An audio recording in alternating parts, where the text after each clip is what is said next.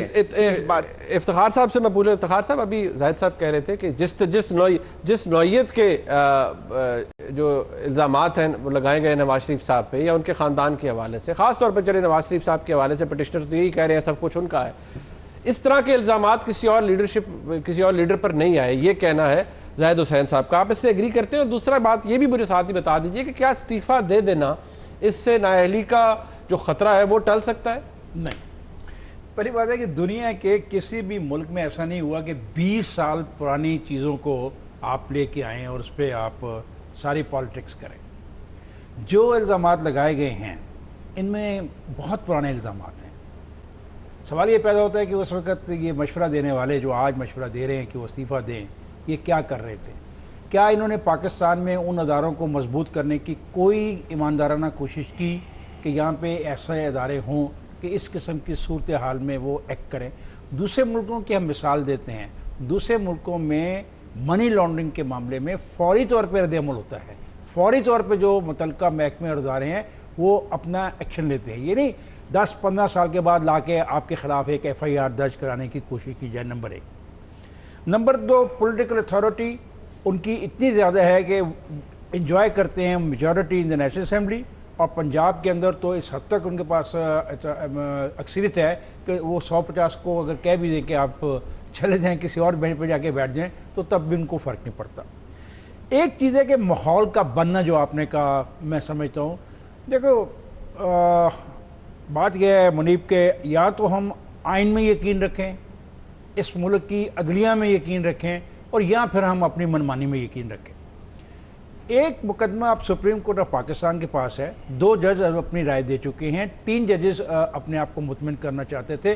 انہوں نے اطمینان کرنے کے لیے ایک JIT بنائی. JIT کی فائنڈنگ کے اوپر انہوں نے مخالفین نے اس کو کہا کہ غلط ہیں, درست نہیں ہیں, اس میں بددیانتی کی, اور سپریم کورٹ نے کہا کہ ہم صرف JIT کی جو تفتیش ہے صرف اس حد تک محدود نہیں رہیں گے, پابند نہیں ہے, وہ کلیئر ہو گیا. JIT کی کارکردگی پہ جو بھی اعتراضات اٹھائے گا اس کا سپریم کورٹ نے وقت, اور وہ حق تھا نواز شریف صاحب کا, ان کی فیملی کا حق تھا. اچھا اب کہاں کھڑے ہیں آپ؟ استعفیٰ کس چیز کا مانگ رہے ہیں؟ یہ سوال ہے نا کہ جی مورل اتھارٹی, بھائی مورل اتھارٹی صرف نواز شریف پر ہی اس کا اطلاق کیوں ہو؟ اس کا اطلاق تو پھر ان جج صاحب کے اوپر بھی ہونا چاہیے جن کا نام ہے پاناما میں. ان کے لیے آپ کہتے ہیں نہیں, ان کے لیے ایک طریقہ کار کا تعین اور کیا گیا, اس لیے ہم اس کو زیر بحث لیکن اس طریقہ کار کے تھرو بھی شاید میرے نالج کے مطابق تو کچھ نہیں ہوا, ابھی نہیں ہوا. اور باقی ایک وہ جو 400 افراد ہیں میں بتائیں پاناما لیکس اگر نہ آتی تو کیا یہ سارا کچھ ہو رہا تھا جو ہم دیکھ رہے ہیں؟ کیا اسی طریقے کے الزامات تو افتخار صاحب پرانے ہیں, یہ الزامات بڑا منیب میں جو کہنا چاہ رہا ہوں, یہ کہنا چاہ رہا ہوں کہ یہ تو نہیں نا کہ کچھ ایجنسیاں, کچھ ادارے میرے خلاف ایک رپورٹ تیار کرتے ہیں. ان کو چاہیے جب میرے خلاف وہ رپورٹ تیار کر رہے ہیں تب مجھے وہ باہر رکھیں. اگر یہ پتا تھا 2013 میں کہ ہمارے ملک میں پرائم منسٹر کے لیے منتخب بننے والا شخص جو ہے ایک ادارے میں ملازمت کر رہا ہے, تو کسی نہ کسی کو چاہیے تھا کہ یہ بات الیکشن کمیشن آف پاکستان. آپ یہ راشد صاحب کی وہ چیئرمین شپ اس FZD کمپنی کی بات کریں اور وہ اقامے کی بات کریں, اقامے کی بات اگر یہ ایریا میں تھا تو وہ کسی کے سامنے لایا جاتا. یہ تو نہیں ہے کہ ایسے ہی آپ تو انویسٹیگیشن ہوئی تو پتہ لگا نا. جانو میرے دوست, انویسٹیگیشن کس نے کی ہے؟ Who has done that investigation? And where were یہ ساری کی ساری جو اتھارٹیز ہیں یہ کہاں ہوتی ہیں؟ یہ جو منی لانڈرنگ ہوتی ہے یا جو پیسے باہر لے جائے جا رہے ہیں یا جو ساری یہ دھاندلیاں ہیں, یہ کس نے کروائی ہے؟ میں نے کروائی ہیں. اور آج بھی جو ہو رہی ہیں ملک میں وہ کون کروا رہا ہے؟ یہ صرف میاں نواز شریف کا مسئلہ نہیں ہے. وہ جو 400 لوگوں کا اور نام ہے ان کے بارے میں آپ کا کیا خیال ہے؟ ان سے سیاسی مائلیج کسی کو نہیں ملتا ہے, اس پہ بات کوئی نہیں کر رہا. دس از دی پوائنٹ. اگر کیا اس ملک میں سیاسی مائلیج کے لیے ہم جمہوریت کی کشتی کو ڈبو دیں؟ ابھی میرے دوست زاہد صاحب کہہ رہے تھے مجھ سے بہت سینئر ہیں, ان کی بہت قربانی ہے, انہوں نے اپنی تمام زندگی اصولوں کے اوپر اور جمہوریت کی خاطر جنگ میں صرف کی ہے. میں بھی ڈیموکریسی میں یقین رکھتا ہوں, لیکن جناب ڈیموکریسی کو موقع دیں. آپ سپریم کورٹ میں چلے گئے ہیں, سپریم کورٹ کو فیصلہ کرنے دیں, سپریم کورٹ پہ اعتماد کریں. اگر آپ نہیں کریں گے, سپریم کورٹ کے فیصلے سے پہلے ہی کوئی فیصلہ کرنا چاہیں گے سڑکوں پہ, تو 2 غلطیاں کر رہے ہوں گے. ایک, ہم اس موجودہ جمہوری نظام کو سبوتاژ کر رہے ہوں گے, اور دوسرا سپریم کورٹ جس پہ ایک اعتماد بحال ہو رہا ہے اس کو بھی ہم ختم کر دیں گے. تو میں سمجھتا ہوں ہمیں ان چیزوں کو بھی سامنے رکھنا. زاہد صاحب یہ جو بات افتخار صاحب کہہ رہے تھے کہ اگر سپریم کورٹ میں معاملہ ہے جواب دے سکتے ہیں نہیں دے سکتے, یہ تو اب شریف خاندان میں نواز شریف صاحب اور ان کے وکلا کے اوپر ہے. نہیں دے سکیں گے تو فیصلہ ان کے خلاف آ جائے گا, سیدھی سی بات ہے. اپوزیشن جس بات کے اوپر آج زور دے رہی ہے اور جس طرف بار بار اشارہ مسلم لیگ نون کر رہی ہے, یہ جائز نہیں لگتا حکومت کو بھی. افتخار صاحب بھی کہتے ہیں کہ یہ فیصلہ اگر سپریم کورٹ نے کرنا ہے تو اسے کرنے دیں. ایک دفعہ جائز کو چھوڑ دو, میں کہتا ہوں مناسب نہیں ہے. مناسب نہیں, چلے مناسب نہیں. منیب دیکھیں دو فیصلے آ سکتے ہیں. ایک فیصلہ یہ آ سکتا ہے کہ ریفرنسز جائیں گے, ایک فیصلہ آ سکتا ہے 63 کے تحت نواز شریف کو کوئی ٹھیک ہے وہ کہتے ہیں مانیں گے. ٹھیک ہے زاہد صاحب جی زاہد صاحب دیکھیں ایک بات یہ آتی ہے کہ یہ کوئی نہیں کہہ رہا ہے کہ سپریم کورٹ کو فیصلہ نہیں کرنا ہے. یقینی بات یہ ہے کہ جو ہے اس بات کا کہ وہ انہوں نے کوئی جرم کیا ہے یا نہیں کیا ہے وہ تو سپریم کورٹ کا کام ہے, یہ ہمارا کام نہیں ہے. اس وقت تو ہم صرف اپنی رائے دے سکتے ہیں ایک سیاسی صورتحال کی وجہ سے. میں سمجھتا ہوں دیکھیں ایک عجیب سی بات نظر آتی ہے کہ جمہوریت جو ہے اس سے خطرے میں نہیں پڑتی ہے. میں بولتا ہوں کہ روایات جب پڑتی ہیں جبکہ الیکٹڈ میں ہے, جیسے بہت سارے ایسی میں حالیہ مثال بھی دے سکتا ہوں. ابھی لوگ یہ کہتے ہیں کہ ہمارے یہاں جمہوریت تو ابھی آئی ہے, کہیں اور جو ہے بہت مختلف جگہ تھی. تو بات یہ نہیں ہے, بات یہ ہے کہ جو ہے آپ اگر فرض کیجئے کہ آپ کا ایک مقدمہ جو ہے سپریم کورٹ میں چلا ہے. اب میں اس میں نہیں جاتا ہوں کہ 20 سال پہلے تھی یا 25 سال پہلے تھی. ایک واقعہ ہوتا ہے پاناما لیکس کا, اس نے چیزوں کو سامنے لا کے رکھ دیا ہے اور اس میں کسی اور نے فیصلہ نہیں کر رہا ہے, وہ سپریم کورٹ میں ایک مقدمہ چلا جاتا ہے. اگر فرض کیجئے کوئی زبردستی ان سے یہ کام کر رہا تھا تو اس کی نوعیت بالکل مختلف ہو کے آتی ہے. ایک سپریم کورٹ نے اس پہ کیا ہے, ایک فیصلہ بھی آیا جس میں جو ہے وہ میں اس پہ نہیں جاتا ہوں کہ سپلٹ ججمنٹ تھی, اس کا کیا تھا, دوسرے کا کیا تھا. اس کے بعد ایک چیز بنتی ہے JIT جو کہ دونوں کے جو ہے جو فریقین تھے ان کی مرضی سے مطابق بنتی ہے. اب میں اس چیز کو جو ہے یعنی اس میں میں سمجھتا ہوں کہ جمہوریت کی بات کرتے ہیں, ہم سب جمہوریت چاہتے ہیں اور جمہوریت کسی ایک اس چیز کا نام نہیں, ایک پرسنل جو ہے قیادت کا نام نہیں ہوتا ہے بلکہ ایک پروسیس کا نام ہوتا ہے. اور اس میں جو ہے جب یہ اس وقت تک جو نہیں ہو سکتا ہے جب 2-3 چیزیں اس کے لیے ضروری ہوتی ہیں. ہم سمجھتے ہیں کہ جب الیکشن ہو جاتے ہیں اس کے بعد جو برسر اقتدار آتا ہے بس وہ جمہوریت وہیں پہ ختم ہو کے رہ جاتی ہے. میں سمجھتا ہوں کہ وہ پہلا قدم ہوتا ہے اور اس کے بعد جب آپ یہ آتے ہیں تو اس کے بہت ساری چیزیں اور بھی پوری کرنی پڑتی ہیں. مثلا رول آف لا.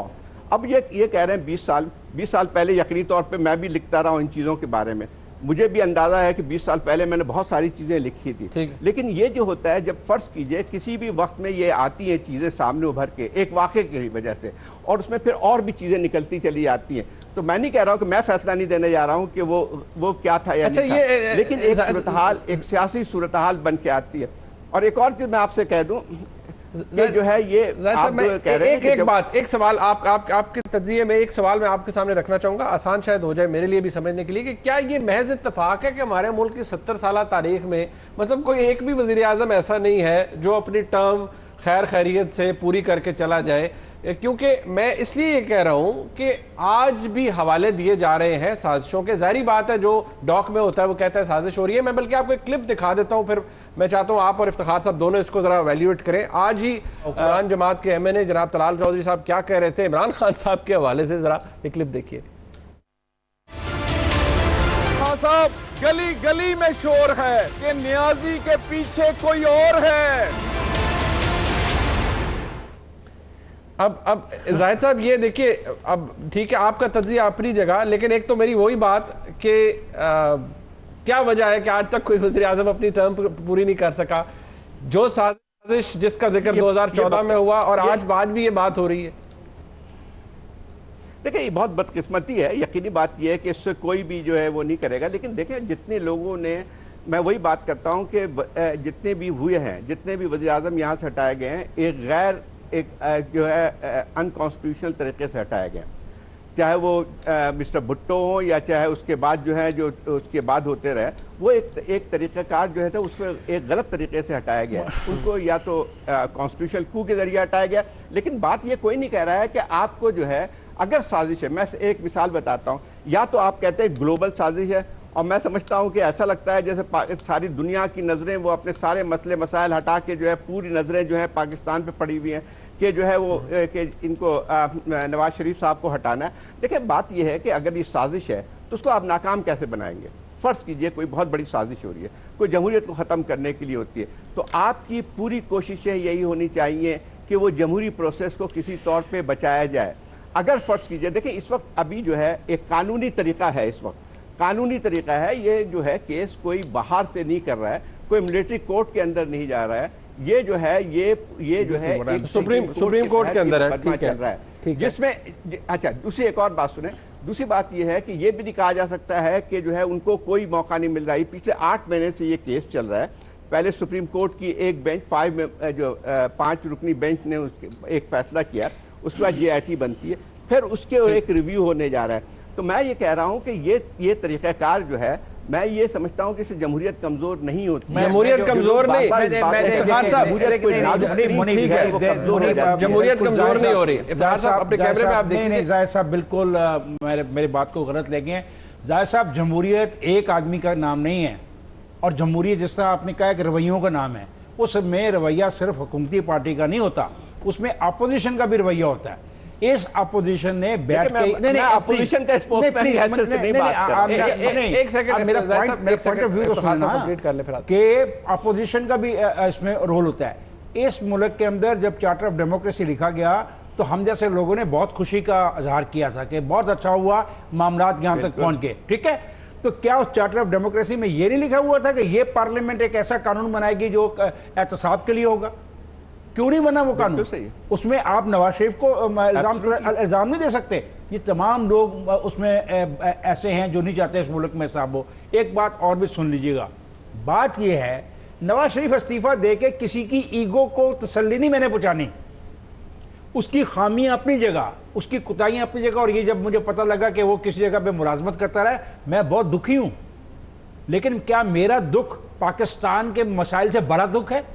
کیا میری ایگو اتنی بڑی ایگو ہے کہ میں اپنی ایگو کی خاطر اس کو کہوں تم ابھی استعفیٰ دو تو میری مطلب آپ کے نزدیک استعفیٰ ایگو کا مسئلہ ہے؟ ایگو یس. جب میں کہتا ہوں سپریم کورٹ ہے، سپریم کورٹ فیصلہ کر دے گی، معاملہ ختم. جلدی کیا ہے؟ صرف عمران خان صاحب کی آپ سمجھتے ہیں؟ نو بہت سارے لوگوں کی، دیکھیں بہت سارے لوگوں کی، ان لوگوں کی جنہوں نے پارلیمنٹ میں ابھی تک بیٹھ کے بل نہیں پاس کیا، ان لوگوں کی جنہوں نے پارلیمنٹ میں بیٹھ کے ابھی تک الیکشن ریفارمز کے بارے میں کوئی بات نہیں کی، ان لوگوں کی جنہوں نے اس کا کوئی طریقہ وضع نہیں کر رہے ہیں، باہر بیٹھے ہوئے ہیں سڑکوں کے اوپر، ایک ہنگامہ بپا کیا ہوا ہے. پچھلے 1 سال سے پاکستان کے ٹیلی ویژن کی سکرینوں پر، پاکستان کے اخبارات. افتخار صاحب آج میں دیکھیں طلال صاحب کیا کہہ رہے ہیں. اب وہ کہتے نہیں کہ نیازی صاحب کے پیچھے، عمران خان صاحب کے پیچھے کوئی اور ہے. یہ بار بار اس کا جواب آ گیا، اس کا جواب آ گیا منیب، اس کا جواب ISPR نے دے دیا. ایک بات سنیں میری، آپ نے کہہ لی. ذرا اس کو بائنری کے طور پہ کیوں دیکھتے ہیں؟ عمران خان نے یقینی طور پہ بہت نقصان پہنچایا ہے. جب دھرنا ہو رہا تھا، آپ کو وہ بھی یاد کرنا چاہیے ذرا، دھرنے میں جو ہے میرے خیال ہم سمیت سب نے جو ہے وہ اس کی مخالفت کی تھی، اور بے تحاشا مخالفت ہوئی ہے. اور اس کے بعد جو ہے یہی جو ہے جن آپ لوگوں کی پارٹی کی بات کر رہے ہیں، انہوں نے ہی مشترکہ طور پہ اس وقت کی سازش کو ناکام بنایا تھا. وہ ایک جو جس راستے پہ چل رہے تھے وہ ایک غیر قانونی تھا، ایک غیر آئینی قدم تھا، اور اس کے اوپر آپ نے دیکھا صاحب اب تو قانونی مسئلہ ہے، معاملہ سپریم کورٹ میں ہے، ہم کیوں نہیں انتظار کر لیتے؟ مجھے کوئی فرق نہیں پڑتا، میں انتظار. آپ نے مجھ سے ایک رائے پوچھی ہے کہ بار ایسوسیشن کا مطالبہ یہ ہے، میں نے یہ پوچھا کہ دباؤ بڑھ رہا ہے، میں نے اپنی ایک رائے دی. نہ ہی مجھے حق پہنچتا ہے کہ میں ان کو ہٹانے کی بات کروں. ان کو ہٹا کوئی نہیں سکتا. ایک بات کریں، آپ ہمیشہ بائنری میں چلے. ہمارے یہاں سب سے بڑا مسئلہ یہ آتا ہے کہ ہم جو کہتے ہیں وہ ایک عجیب سا ہوتا ہے نا کہ ارے وہ تم نے وہ بات کی، اس کا مطلب یہ. اچھا میں زاہد صاحب اس کو سمپلیفائی کر دیتا ہوں. میں نے کنکلوڈ کرنا ہے، مجھے کنکلوڈ کرنا ہے. میں چاہتا ہوں ذرا آپ کا اور افتخار صاحب کا اوپینین آ جائے نا، کامنٹ لاسٹ آ جائے. اوبیسلی مجھے کنکلوڈ کرنا ہے. مجھے صرف یہ بتا دیجئے کہ آج کی تاریخ میں اگر مسلم لیگ نون یہ کہتی ہے کہ آپ 40 سال کے حوالے سے یا 20 سال پرانے الزام کو لے کے آپ کسی کو بھی خوردبین کے نیچے رکھیں گے، کسی خاندان کو بھی، تو 10 چیزیں نکل آئیں گی جن کا جواب نہیں مل سکے گا. یہ آرگومنٹ کتنے کے ساتھ تک تسلیم کرتے ہیں؟ اور ساتھ ہی ساتھ یہ بتا دیں کہ آج بھی اگر سازش کا حوالہ دیا جا رہا ہے، کوئی سازش ہے یا نہیں ہے؟ مختصر. دیکھیں ایک سمپل سے بات یہ ہے کہ یہ سارا فیصلہ جو آپ کہہ رہے ہیں نا کہ یہ میں اس پہ نہیں کر رہا ہوں کہ کرنا چاہیے یا نہیں کرنا، یہ سمپل جو ہے ایک سپریم کورٹ میں یہ مقدمہ ہے، ٹھیک ہے نا. یہ سپریم کورٹ کو فیصلہ کرنا ہے جو کہ آپ کہہ رہے ہیں کہ کیا اس چیز کو، اس کے بارے میں یہ فیصلہ ہو سکتا ہے کہ 20 سال یا 25 سال یا 30 سال پہلے کی بات ہے. Let supreme court decide about this. اس میں تو کوئی رائے بن کے نہیں آتی ہے. دوسری بات یہ آتی ہے کہ یہ ہم اس کو سازش کا نام نہیں، اس کا مطلب سازش کی ہم بات کرتے ہیں تو سب سے بڑا سازشی اس وقت کون ہو سکتا ہے، جو کہ مجھے لگتا ہے کہ سپریم کورٹ ہی ہو سکتی ہے، کیونکہ اس وقت جو ہے یہ فیصلے جو ہیں بہت سارے جو ہیں، چاہے وہ مئی میں فیصلہ تھا یا جو ہے اس کے بعد جی آئی ٹی کا قیام تھا، اپریل کا یا فیصلہ جو ہے اب جو فیصلہ کرنے جا رہی ہے، تو اس سمپل سی بات کر لیں کہ کیا وہ سپریم کورٹ سازش کر رہی ہے یا کوئی اور کر رہا ہے. ٹھیک ہے افتخار صاحب. دیکھیں جہاں تک سازش کا تعلق ہے، آئی ایس پی آر نے صاف طور پہ چونکہ نشانی ان کی تھی، ان کی طرف انگلی اٹھائی جا رہی تھی. انہوں نے کہا کہ ہمارے جو 2 نمائندے تھے جے آئی ٹی میں، انہوں نے وہ کردار ادا کیا جو سپریم کورٹ آف پاکستان نے ہم سے ڈیمانڈ کیا تھا. انڈر آرٹیکل 190 تمام کے تمام ادارے سپریم کورٹ کی مدد کر سکتے ہیں اور ان کو کرنی چاہیے. باقی سیاسی آپشن پاکستان مسلم لیگ نون کے لیے یہی ہے کہ وہ الیکشن کی تیاری کرے. اور آپ کو ایک بات، جو ساری بات ہے وہ ہے سینٹ کے الیکشن. کچھ دوست نہیں چاہتے کہ سینٹ کے الیکشن میں پاکستان مسلم لیگ نون اپنی عددی برتری بڑھا لے، ایک. اور دوسرا جب سپریم کورٹ کو ہم مانتے ہیں، سیاسی دوست یہ کون لوگ ہیں نہیں چاہتے ہیں، جو کون لوگ، یہ جو ان کی اپوزیشن ہے، کیونکہ ان کو یہ خوف ہے کہ اگر سینٹ میں بھی ان کی، دیکھیں میرے دوست بات سننا، ابھی آپ نے سوال کیا، میں نے جواب دے دیا کہ ان کے مخالف دو پاکستان پیپلز پارٹی اور پی ٹی آئی کو پتہ ہے کہ اگر سینٹ میں ان کی اکثریت ہوگی اور اگلے الیکشنوں میں پھر انہوں نے اکثریت لے لی تو وہ بہت بڑی طاقتور پارٹی نہ بن جائے. ٹھیک ہے، بہت شکریہ، بہت شکریہ افتخار صاحب آپ کا، زاہد صاحب آپ کا. ہم نے کوشش کی کہ ایک جو یہ تھیری جو ہے کہ سازش ہو رہی ہے، حکومت کے خلاف سازش ہو رہی ہے، ایویلویٹ کریں اور کیا وزیر اعظم کو استعفیٰ دینا چاہیے یا نہیں. زاہد صاحب کا اپنا پوائنٹ آف ویو ہے، افتخار احمد صاحب کا اپنا پوائنٹ آف ویو ہے، دونوں ہمارے لیے قابل احترام ہے. آپ نے ڈیبیٹ دیکھی. بریک کے بعد جب واپس آئیں گے تو یہ بات ذہن میں رکھیے کہ اشارے ہمیشہ ہوتے رہے ہیں، اشارے یہ حکومت دیتی رہی ہے، اس کے وزراء آج بھی دیتے رہے ہیں، لیکن بتائیں گے کب؟ اگر سازش ہے تو بتائیں گے کب؟ بریک کے بعد پھر بات کریں گے.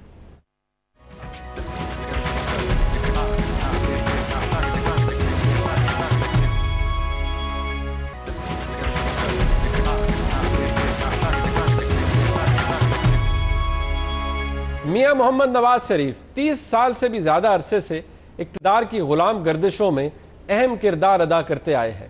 کوئی شک نہیں موجودہ وزیر اعظم کو اس دوران بہت سے اتار چڑھاؤ بھی دیکھنے پڑے. ان کے خلاف سازشوں کے جال بھی بنے گئے اور 2 مرتبہ وزارت عظمیٰ کے منصب سے سازشوں کے ذریعے ہی اتارا گیا. نواز شریف پاکستان کے پہلے ایسے وزیر اعظم ہیں جو عوامی حمایت کے ساتھ تیسری مرتبہ اس بلند ترین منصب پر پہنچنے میں کامیاب ہوئے. اس لیے ان کے سیاسی مخالفین نے بھی انہیں مقدر کا سکندر کہا. مگر میاں صاحب، مقدر ہمیشہ ہی کسی پر مہربان نہیں رہتا. یہی وجہ ہے کہ آج وہ اپنی سیاسی زندگی کی سب سے بڑی آزمائش سے دوچار ہو چکے ہیں. اس مرتبہ اس آزمائش سے صرف وہی نہیں بلکہ ان کے پورے خاندان کو گزرنا پڑ رہا ہے. پیناما لیکس کے ایشو پر وزیر اعظم اور ان کے خاندان کے بیانات اور دعووں میں بھرپور تضاد نظر آیا. اس تضاد کی جانب سپریم کورٹ نے بھی واضح طور پر اشارہ کیا. پیناما لیکس کے ایشو نے جب بھی نیا موڑ اختیار کیا، میاں نواز شریف اور ان کے ساتھیوں نے ہر نئے موقع کو کسی نئی سازش سے تعبیر کیا. کبھی مقامی سازش کا ذکر کیا گیا اور کبھی اس سازش نے بین الاقوامی رنگ اختیار کر لیا. اور تو اور ان کی صاحبزادی نے بھی کہا کہ سازشی نواز شریف سے ڈریں اور انہیں سینے میں دفن راز بتانے پر مجبور نہ کریں. میاں صاحب، وہ کون سی ایسی سازش اور راز ہیں کہ جن کو آپ بتا نہیں پا رہے؟ اپوزیشن کی بڑی جماعت پیپلز پارٹی بھی متعدد مرتبہ آپ سے اصرار کر چکی ہے کہ اگر کوئی سازش رچائی جا رہی ہے تو اسے بے نقاب کیا جائے اور اس صورت میں وہ آپ کے ساتھ کھڑی ہوگی. یاد رہے کہ 2014 میں حکومت کے خلاف کئی حلقوں کی جانب سے سازش رچائی گئی تو نون لیگ نے اس سازش کو ثابت بھی کیا، جس کی بنا پر اس وقت پارلیمنٹ میں موجود تمام سیاسی جماعتیں بشمول پیپلز پارٹی نے حکومت کا بھرپور ساتھ دیا اور عمران خان صاحب اور طاہر القادری صاحب سیاسی طور پر بالکل تنہا رہ گئے. اس لیے آپ کے خلاف یہ سازش کامیاب بھی نہ ہو سکی. حکومت کے اتحادیوں کے علاوہ کوئی بھی اس کے ساتھ نہیں کھڑا ہوا اور ہر آنے والا دن میاں نواز شریف کے اقتدار کے حوالے سے مزید بے یقینی لے کر آ رہا ہے. اب جب کہ بظاہر حالات ایک اور موڑ پر آ کھڑے ہوئے ہیں تو پھر ایسی صورتحال میں وزیر اعظم پاکستان